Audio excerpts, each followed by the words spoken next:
दोस्तों नमस्कार, मैं रुपेश खड़गबाण एक्सप्लोर में आपका स्वागत करता हूं। दोस्तों पहले वाले एपिसोड में मैंने आपको 3 नोटों के बारे में जानकारी दी थी। आज मैं आपको 2 नोटों के बारे में जानकारी दे रहा हूं, A57 और A58। दोस्तों ये जो मैं आपको जानकारी दे रहा हूं ये भारत सरकार के 1 रुपये के नोट है। ये भारत सरकार के नोट इसलिए मैं बोल रहा हूँ कि 1 रुपये के नोट ही खाली भारत सरकार छपाई करता है और 2 रुपये से बाकी सब 2000 रुपये के नोट तक सब नोटों की छपाई आपको RBI करता है, रिजर्व बैंक ऑफ इंडिया करता है। इसलिए मैं इसको भारत सरकार की 1 रुपये की नोट बोलता हूँ। भारत सरकार की नोट है, ये भारत सरकार की प्रॉपर्टी है और प्रॉपर्टी में बहुत कभी भी बंद नहीं होती है। ये प्रॉपर्टी की वैल्यू दिन ब दिन बढ़ती जाती है। दोस्तों ये नोटों की कीमत बढ़ने के कारण ये है कि भारत सरकार ने 1 रुपये की छपाई 2019 में बंद कर दी है। 2019 के बाद 1 रुपये की कोई भी नोट नहीं छापी गई है। दोस्तों ये जो मैं आपको जानकारी दे रहा हूँ ये ए यानी 1 रुपया, बी यानी 2 रुपया, सी यानी 5 रुपया, ऐसा इसका सीरीज़ बनाया हुआ है। यानी सब कलेक्टर को समझ में आए और कलेक्शन को तकलीफ ना हो, इसलिए ये सीरीज़ ऐसे बना के उसके नंबर्स दिए हैं। दोस्तों ये जो मैं आपको सब 1 से अभी तक 56 नोटों के बारे में जानकारी दी है और उसके बाद में मैं 64 नोटों तक जानकारी दूंगा। ये 64 नोट इसको गवर्नर सेट बोलते हैं। ये गवर्नमेंट सेट बहुत ही रेयर होते हैं, ये नोट मिलने में बहुत ही मुश्किल होते हैं। ये नोट अगर अच्छी कंडीशन में UNC कंडीशन में है तो मैं जो आपको कीमत बताइए वो कीमत पे मिलते हैं, खरीदे जाते हैं, बेचे जाते हैं।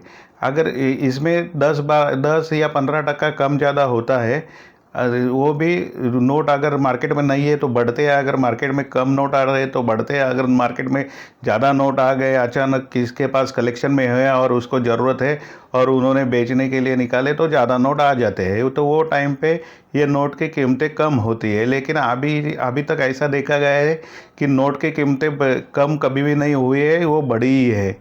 इसलिए इसके आगे भी ये नोटों की कीमत बढ़ेगी, क्योंकि जैसे जैसे गवर्नमेंट नोटों की छपाई बंद कर देगा 1 रुपये की, वैसे वैसे ये मिलना बहुत ही मुश्किल होगा। और आजकल में कलेक्टर्स बहुत बढ़ रहे हैं। ये यूट्यूब चैनल पे देख देख के कलेक्टर्स की संख्या भी बढ़ी है, इसलिए ये नोटों की कीमत भी बढ़ेगी। दोस्तों ये नोट अगर आपके पास है तो आप उसे ज़रूर संभाल के रखना, आगे भविष्य में आपको इसका ज़रूर फ़ायदा होगा। दोस्तों ये जो आपके सामने नोट है ये A57 है, Montek Singh Ahluwalia. Montek Singh Ahluwalia secretary ministry of finance थे, तब ये नोट छापे गए थे। ये नोट 1992 में बी इनसेट में छापे गए थे। ये नोट के अंदर 4 कलर है, मल्टी कलर में छापे गए थे। दोस्तों ये नोट की साइज़ है 63/96 मिलीमीटर। ये नोट की डिज़ाइन और फॉर्मेट सब कुछ पहले वाली नोट की तरह ही है। अगर आपने मेरा पहले का एपिसोड देखा है तो आपको समझ में आ जाएगा कि ये नोट में कोई भी बदलाव नहीं हुआ है। फिर भी जो नए सब्सक्राइबर है उनके लिए मैं थोड़ा जानकारी देता हूँ। तो ये नोट है, आप देख सकते हैं। नोट के लेफ्ट साइड में अंक 1, एक अंक के नीचे बड़ा सा वाटरमार्क है वाइट, उसके नीचे आप देख सकते हैं 1 रुपीज़। वाटरमार्क के अंदर आपको दिखाई देगा अशोक स्तंभ। दोस्तों अगर ये अशोक स्तंभ एकदम क्लियर आपको दिखता है तो ये नोट ओरिजिनल है, ऐसे ही इसकी पहचान है दोस्तों। और उसके बाद में आप देखेंगे भारत सरकार देवनागरी में, उसके नीचे गवर्नमेंट ऑफ इंडिया के नीचे 1 रुपया देवनागरी में लिखा हुआ दिखाई देता है। उसके नीचे ये प्रीफिक्स है दोस्तों, इसे प्रीफिक्स कहते हैं। इसके बारे में भी मैं पहले आपको जानकारी दी हूँ। ये इसे प्रीफिक्स कहते हैं। और प्रीफिक्स के बाद में आप देख रहे हैं ये नोट का नंबर है। नोट के नंबर के अंदर ये इसे इंसेट कहते हैं। ये बी जो है इसे इंसेट कहते हैं। दोस्तों ये गोलाकार है, गोलाकार के अंदर अशोक स्तंभ के नीचे देवनागरी में या हिंदी में वित्तीय सचिव की सिग्नेचर, उसके नीचे अंग्रेजी में वित्तीय सचिव की सिग्नेचर है। दोस्तों ये नोट के पृष्ठभाग में यानी पीछे वाले भाग में भी कोई भी बदलाव नहीं हुआ है। दोस्तों ये आप देख रहे हैं 1 रुपये का सिक्का। ये 1 रुपये के सिक्के के अंदर आपको दिखाई देगा नोट के छपाई का साल, उसके नीचे भारत की 13 क्षेत्रीय भाषाओं में 1 रुपया लिखा हुआ है।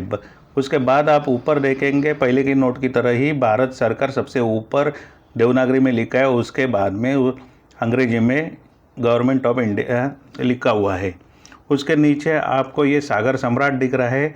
उसके बाद में ये अंक एक अंक नीचे वाटरमार्क के नीचे देवनागरी में 1 रुपया, उसके नीचे 1 रुपीज़ अंग्रेजी में लिखा हुआ है। तो दोस्तों ये है नोट की डिज़ाइन और फॉर्मेट जो आप देख रहे हैं। ये दोस्तों ये नोट की वर्तमान कीमत है 40 रुपये। और दोस्तों दूसरी बात ये है, ये नोट 2 ही प्रीफिक्स में छापे गए हैं, M और N, इसलिए ये नोट की कीमत बढ़ने की संभावना बहुत ज़्यादा है। दोस्तों इसके बाद वाला जो नोट है वो है A58 नोट भी दोस्तों मोंटेक सिंह अहलूवालिया फाइनेंस मिनिस्टर थे तब छापे गए थे। ये नोट का छपाई का साल 1993 बी इंसेट में ही ये नोट छापे गए थे। ये नोट के अंदर भी 4 कलर है, 4 कलर मल्टी कलर में ये नोट छापे गए थे। ये नोट की साइज़ है 63/96 मिलीमीटर। ये नोट का डिज़ाइन और फॉर्मेट भी पहले की नोट की तरह ही है। दोस्तों ये नोट एक ही प्रीफिक्स में छापे गए थे, इसके लिए इसकी कीमत बहुत ही ज़्यादा है। इसकी कीमत है लगभग 150 से 175 रुपये। ये नोट दोस्तों कलेक्टेबल है। अगर आप कलेक्टर है तो ये नोट ज़रूर संभाल के रखना। ये नोट की कीमत बहुत ही ज़्यादा बढ़ने वाली है आने वाले समय में दोस्तों, बहुत ही इसकी कीमत बढ़ने वाली है। तो आप ये कलेक्शन अगर करते हैं तो आप ज़रूर करना और रखिए, देखना अगर 2-4 साल के बाद आज अगर आपने ये नोट 150 में लिया है तो वो ज़रूर 250 या 300 रुपये में ज़रूर बिकेगा। दोस्तों तो ये थी ये 2 नोटों के बारे में जानकारी। यह जानकारी आपको कैसे लगी ये मुझे कमेंट्स बॉक्स में ज़रूर बताना। और दोस्तों एक बात आपसे कहना चाहता हूँ, अगर आपने मेरा चैनल अभी तक सब्सक्राइब नहीं किया है तो सब्सक्राइब ज़रूर करना और बेल और शेयर दोनों ज़रूर करना। दोस्तों ये थी आज की जानकारी। जय हिंद, वंदे भारत।